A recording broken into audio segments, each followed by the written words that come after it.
Son las 9:49 y hemos invitado al contraalmirante en situación de retiro, Juan Carlos Llosa Pasos, que es el director general de CGCEN, Centro de Estudios Geopolíticos y de Seguridad Nacional. Y lo hemos invitado después de haberlo invitado cuando estaba en actividad y era responsable actualmente de la comunicación de la Marina de Guerra del Perú, para que pase con nosotros el minuto de silencio que debe llevarse a cabo dentro de unos instantes. Infórmenos, señor almirante, buenos días, sobre cuál es este protocolo, de qué se trata con el minuto de silencio y por qué a las 9:50. Magla, don Fernando, buenos días, muchísimas gracias por la oportunidad de estar con ustedes nuevamente. El minuto de silencio se decretó el gobierno de don Fernando Belaúnde, que fue un gran admirador de la figura del gran almirante del Perú, en homenaje al momento en que el proyectil que acabó con la vida del almirante Grau impactó en la torre de mando. Estamos en hora, creo. Ahí está.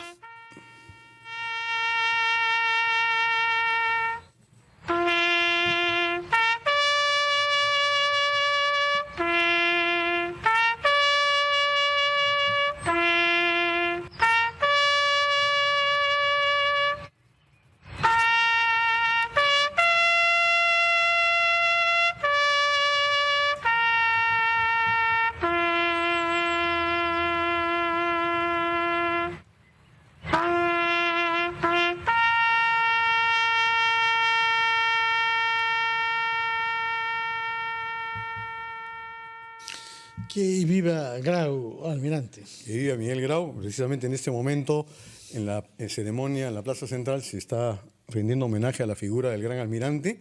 Se entona un himno a Grau, que es un himno muy bonito, y que, por supuesto, a todos los marinos y a los peruanos nos llena de orgullo homenajear al hijo más querido de la patria. Sí, usted ha publicado en El Comercio un artículo sobre Grau, un artículo original porque intenta enfocarlo desde un punto de vista que no se suele subrayar, ¿no? Díganos una palabra sobre eso, por favor. Sí, que trato de explicar eso, evidentemente la figura de Grau reconocida por todos por su caballerosidad, caballero de los mares, por las acciones, digamos, humanas que llevó a cabo, pero fue un comandante de buque y durante varias semanas y meses estuvo pues en mucha tensión porque a cada momento podía ser atacado por el adversario y definitivamente perder la vida, él y su tripulación. Y lo que trato de explicar un poco es eso, las particularidades del carácter de Grau. Como comandante de buque era un hombre de mucho carácter, un carácter enérgico, muy apegado a la ordenanza, y también un poco de explicar brevemente por el espacio que también había otros personajes importantes, no solamente la oficialidad, que se llamaba el oficial de guerra, sino también el oficial de mar, que era una denominación que venía de las ordenanzas españolas, de las reformas borbónicas del siglo XVIII. Y entre ellos figuraba el primer contramaestre, que nosotros en la Marina recordamos al primer contramaestre, Nicolás Dueñas, al quien me he querido referir como el hombre que le da mucha dinámica y es el hombre que le reporta al comandante el manejo de la maniobra de fondeo, el manejo de las velas, es decir, es el hombre que organiza la tripulación, ¿no? Y tiene que reportarle al comandante, al segundo comandante, en este caso el comandante Elías Aguirre, en la hora del combate, de que todo está listo para el combate. En este momento, el 8 de octubre, la madrugada del 8 de octubre, cuando ya era inminente que se tenía que dar esta situación.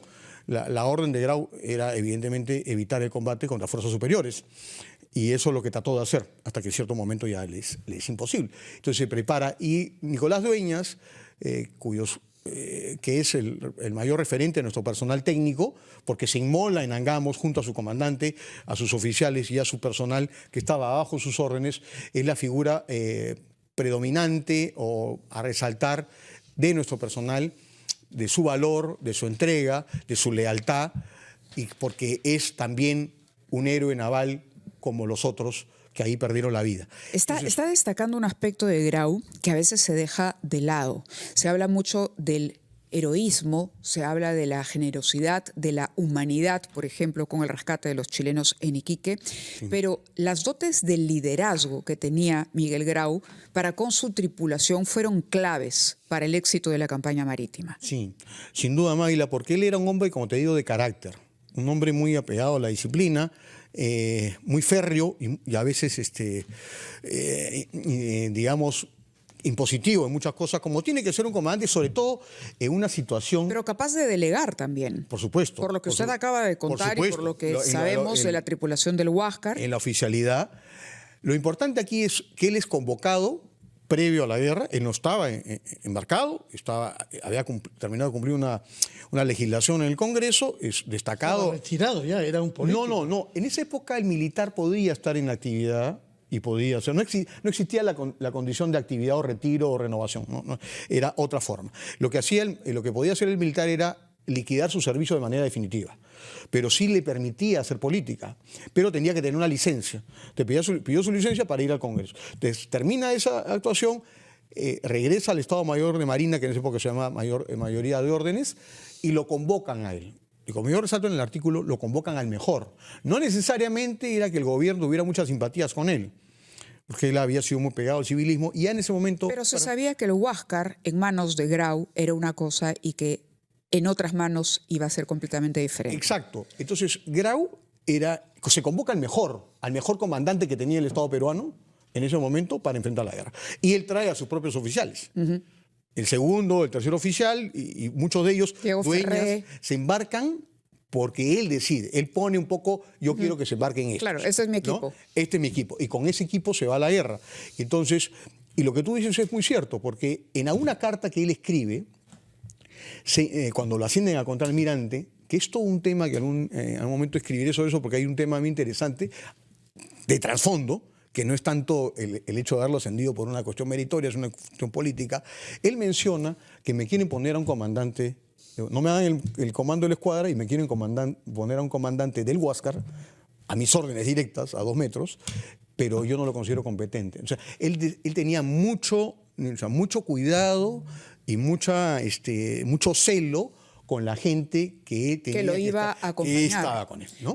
Bueno, la misión era complicada y dice bien cuando se refiere a que no era una persona querida, digamos, por el gobierno, porque había sido muy crítico en la preparación de la Armada para enfrentar la guerra. Había advertido del descuido que se había finalmente registrado en los años previos al estallido de la guerra. Sí, principalmente porque era amigo y correligionario del ya asesinado presidente Manuel Pardo, ¿no? Y ya en ese momento el civilismo ya no estaba en muy buena posición con el presidente Prado, pese a que Prado había llegado al poder en apoyo al civilismo, ¿no? Entonces eso lo hacía una figura no tan querida en términos políticos. Claro. Pero en términos profesionales, el presidente Prado sabía perfectamente que era su mejor hombre en el mar. Así es, era inobjetable. ¿No?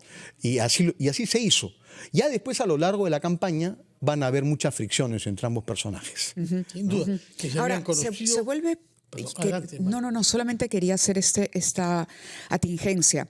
Todos recordamos la figura de Grau, digamos, no solamente por la heroicidad, por los valores que regían su vida, su conducta día a día, sino por esa capacidad que usted ha destacado. Era un hombre muy hábil y durante mucho tiempo consiguió que el Huáscar fuera invisible porque sabía perfectamente cuándo la marea subía y cuándo de pronto iba a ser indetectable para el enemigo.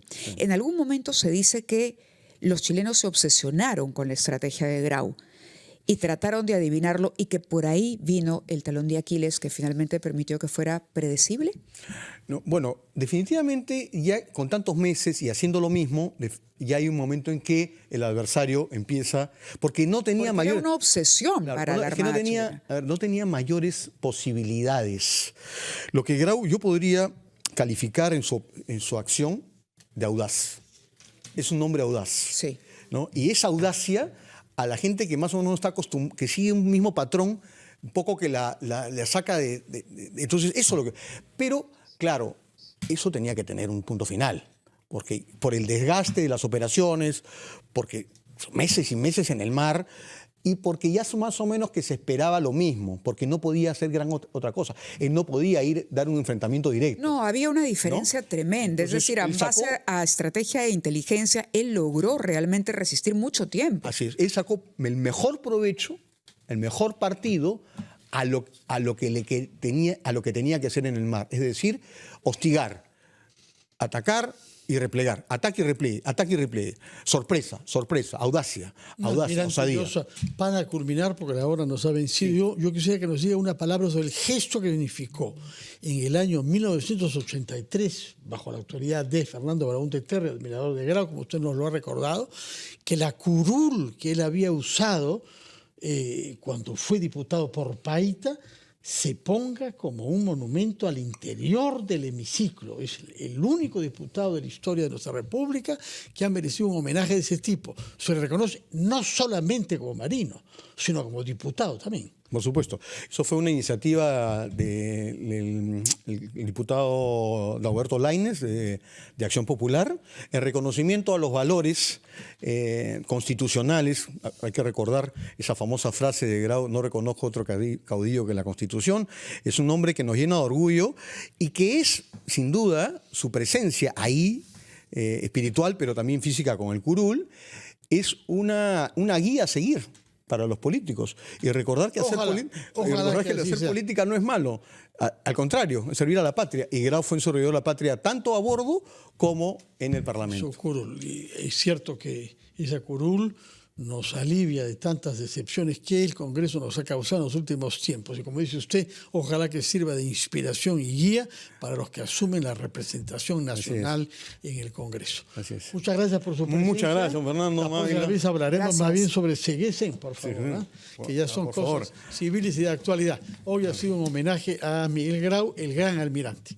Mávila, nos despedimos. Son las 10:01. Continúan ustedes en la programación de RPP.